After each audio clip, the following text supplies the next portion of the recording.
Okay, making the mini cape shawl that goes over the top of the cape. My very good friend Martin, thank you, posted me this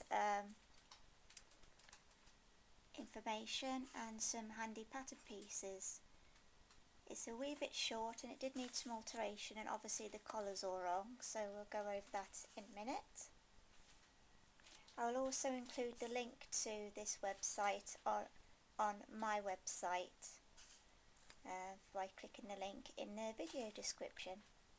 Okay, originally it comes with the pattern pieces cut in half, and I had to stick them along the line here where it says like so on the front and the back. So you just have to join those together so they meet up. This was the original front section. This was the shoulder, and this was the back, and this was the collar, which isn't right, so we'll throw that out the way. Okay, as I said earlier, it was a wee bit short, so this was the original piece, and then what I did on it is just extend that curve round. So you can see this is where it came from before. The original sleeve pattern needed to just start coming out a little bit to give me a bit more room to move my arms. So it just starts coming out from there. And then of course I needed to make it quite a lot longer than the original. Just remember when you're adding length to pieces that you need to do the same for all your other pieces as well. And then we have the original back, and again I added the same to the bottom that I did on the rest of my pieces. And here's the revised collar. It's the mandarin collar, which will be cut on a fold. Okay, on to the mini cape. First of all, sew up your shoulder seams, like so.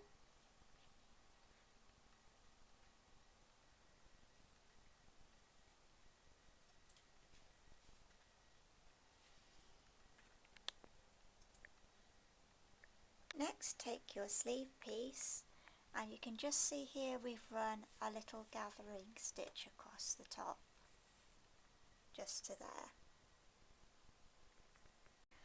Also, you will note that there's 2 notches on one side and 1 notch on the other. Make sure on your pattern piece you match the 1 notch to the 1 notch and the 2 notches to the 2 notches. Okay, we are now attaching the sleeve. First of all, I started to pin from the bottom to where the gathering stitch starts. I'm then going to take the other side of this. I'll just ask Mum to help me a second. 2 pairs of hands. And then we'll just start pinning that side as well, just up to the stitches. Okay, next we have to ease stitch the sleeve into the seam, and ease stitch is not the same as a gathering stitch.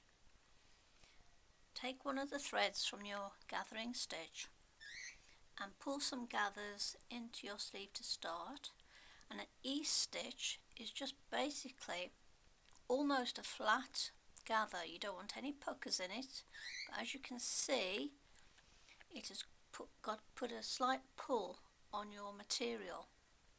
That is what is called an ease stitch, where you don't actually show any folds.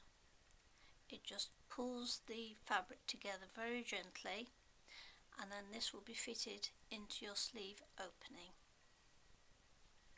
Okay, after you've sewn your sleeve in, you need to iron your seams flat and clip your curves.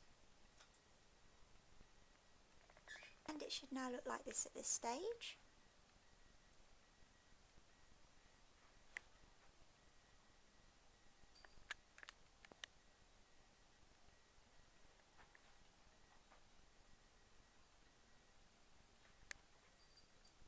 Now we're going to mark out the template for the cape top, and placing the front section of the cape top onto your tissue paper, draw your line, and then the next item will be a sleeve, so slightly overlap that because you've got to allow for seams to be taken off.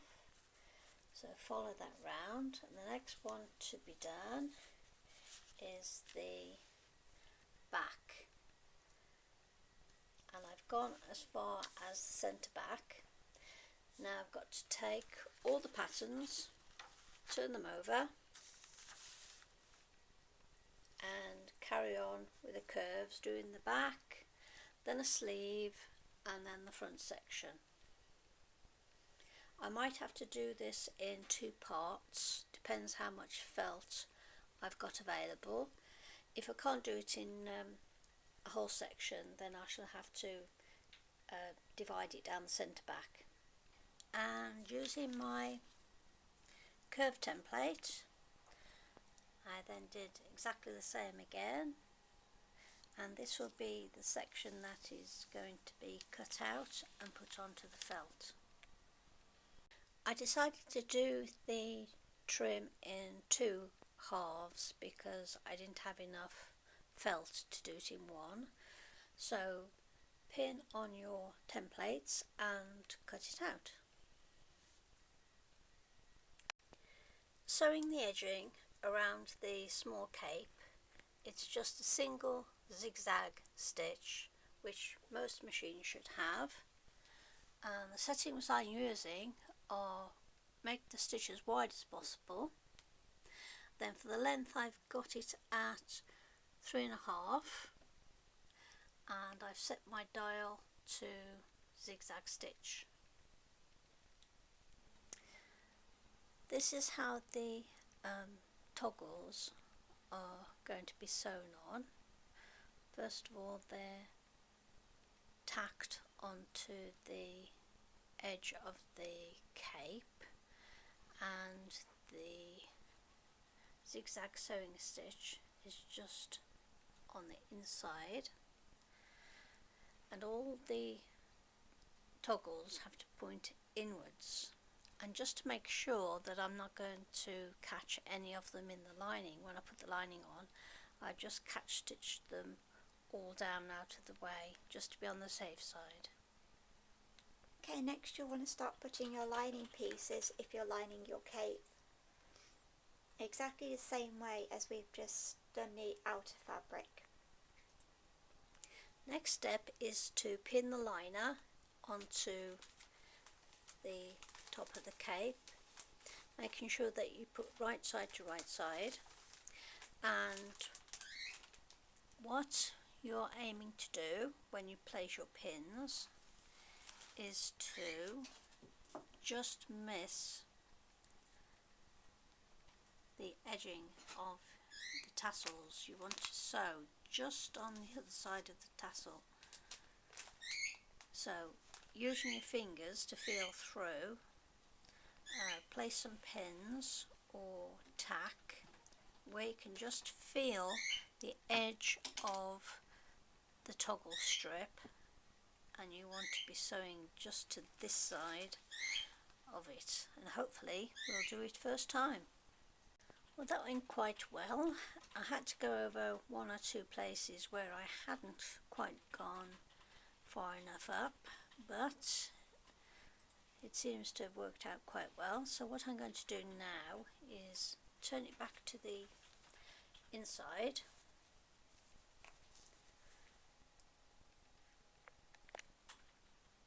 Okay, here's the inside, and I'm going to reduce the excess around the outside and then clip the curves and then turn it back the right way out. Then what I did was run a top stitch along the inside. If you open it out like this, make sure that all the seams are pointing to the right, and then sew over all the seams, and that finishes it off. To go inside the collar, we need to stiffen it a bit, so what we're going to be using is like a very heavy upholstery cotton but you can use any sort of interfacing that you want, that you're comfortable with using, whether it's iron-on or sew-in, as long as it's a stiffener of some sort. Right, for the collar we now have 3 pieces. We have a liner and we have a stiffener, which we've used out of stiff upholstery cotton, but you can use what you like. And this is our woolen fabric for the collar, and what we've done now is stuck on a piece of felt. Now, to get the measurements, you need to measure in once for a seam, and then there's a gap between the seam and the felt, and you have to make sure you have that gap all the way around, like so. Next we need to tack our stiffener to the liner. I've tacked just on the inside here, about 2 centimetres in. It's just a temporary tack for now. Right, this is our marabou, and you should be able to get it at most fabric shops. What I'm going to do is tack it to the right side of my collar, and feeling where the cord is in the marabou, I want to tack it on the back, quite near the edge really.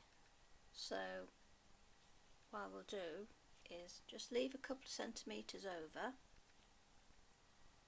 and then on the back just tack it very close to the seam edge. And this is what it should look like once it's tacked into place.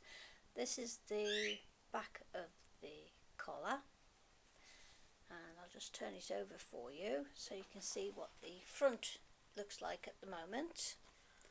Try and make it so that it's equal, more or less the same quantity of fur to the front and fur to the back.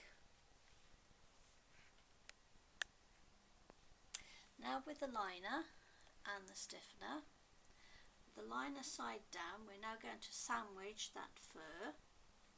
So starting at one end, match up the front and the back of the collar, like so, and then we're going to tack that on again, exactly like we did with the other side, almost on the edge. What I'm going to do now is put a zipper foot onto the sewing machine, and I'm going to sew my seam all the way around. Okay, just snip around your curves, and then I'm going to reduce the stiffener in width a bit to get rid of some of the bulk. Turn the whole collar the right way out, and you should be left with that. Excuse me. What I'll then do is just trim that down a bit, make it a little bit more even.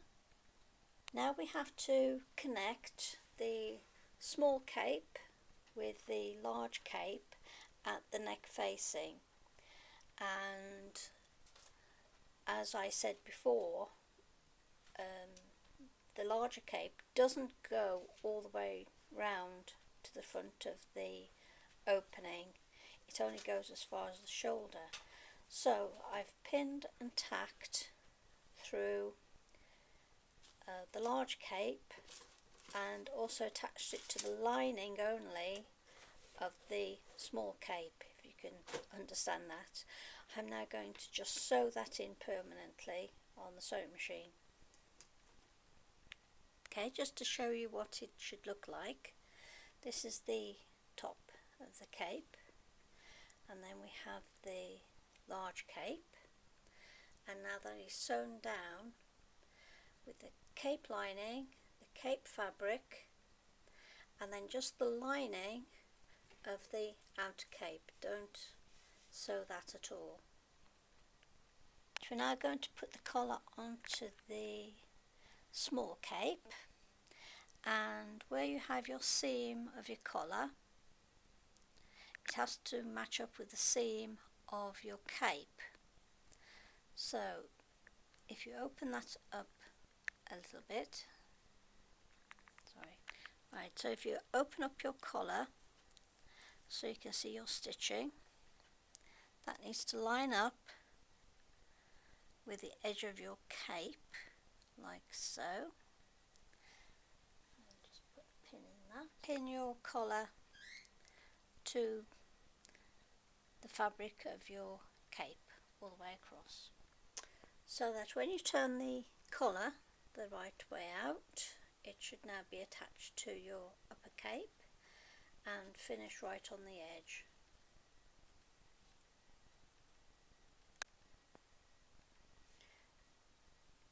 Okay, now you turn on the inside of the cape now, turn a small seam on the collar, tuck everything back up inside, and then pin, tack and sew the inside of the collar onto the cape. Just showing you the finished collar here.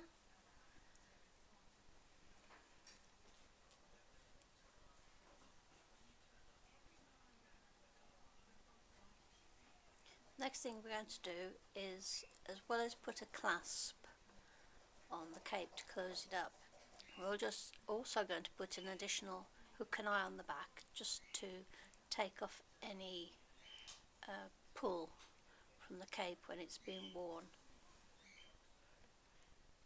And by the time you finished your cloak, it should look something like this.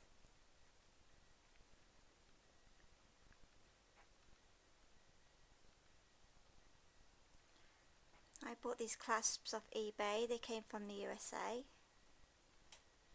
I'll put the details on my website.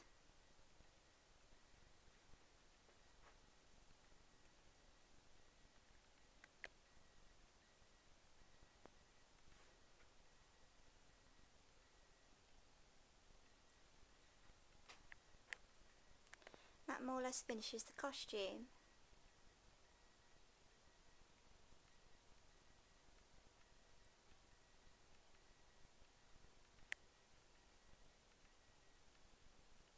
And using my curve template, I then did exactly the same again, and this will be the section that is going to be cut out and put onto the felt. And using my curve template, I then did exactly the same again, and this will be the section that is going to be cut out and put onto the felt.